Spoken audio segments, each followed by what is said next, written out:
This is Kathy Biehl of EmpowermentUnlimited.net with Astro-Insight for the week of March 11th, 2024. This week is an anomaly. It has the potential to be quieter and more healing and calmer in a weird way than a lot of what we have endured so far this year. Yes, there are disruptive and major influences that are building. We hear the drum beats. We can tell certain areas of life are heating up, and we certainly see hectic and crazy making activity going on out in the world. And yet this week, unlikely that new factors, new problems, new disruptors will be introduced into the equation. We're at a peak Pisces stretch with so much of the sky being in the sign that connects us to everything, that blurs the boundary between peoples, between logic and inspiration, between sanity and escapism or craziness.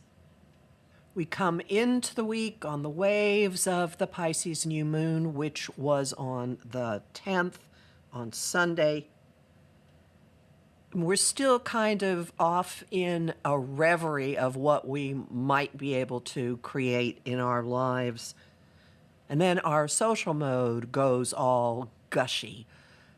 Moves from the let's be friends, I want a lot of space, I want a lot of breathing room of Venus in Aquarius, to Venus in her most revered, happiest, exalted space in the sign of Pisces, where she sees God in everything, inspires us to act with great compassion and empathy and understanding, give people slack.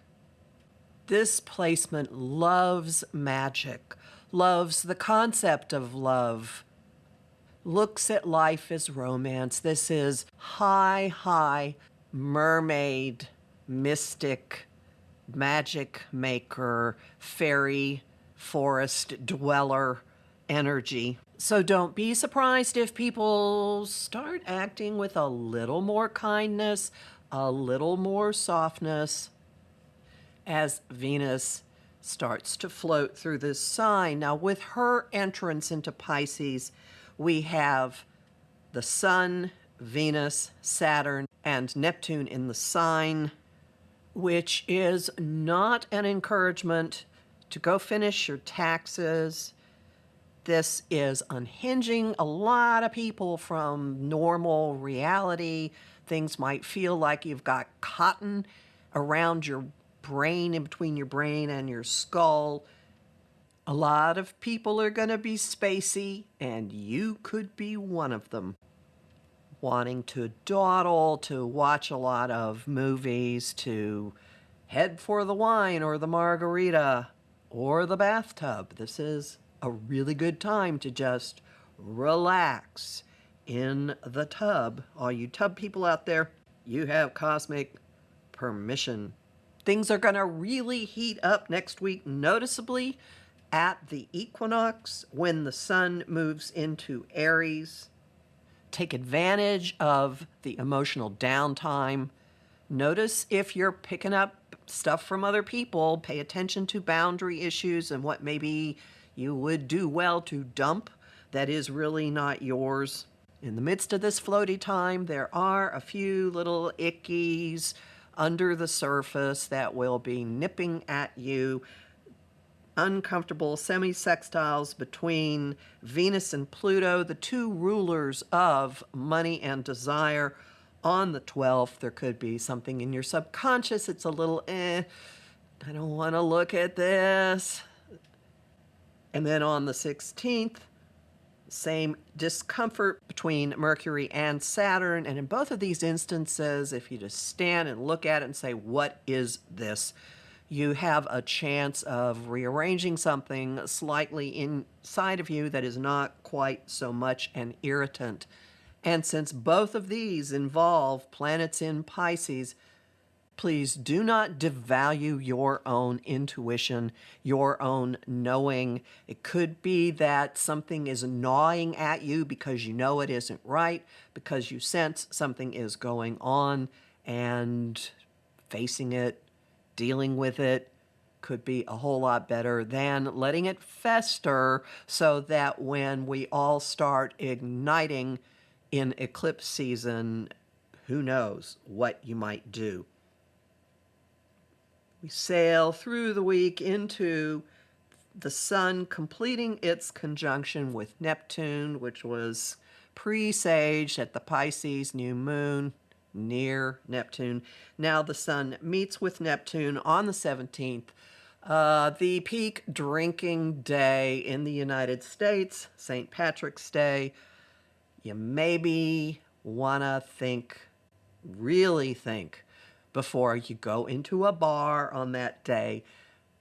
Possibly harness that energy instead for your own creative purposes, for staring at clouds, for letting your imagination just soar and soar and soar, for being extraordinarily kind and compassionate to yourself.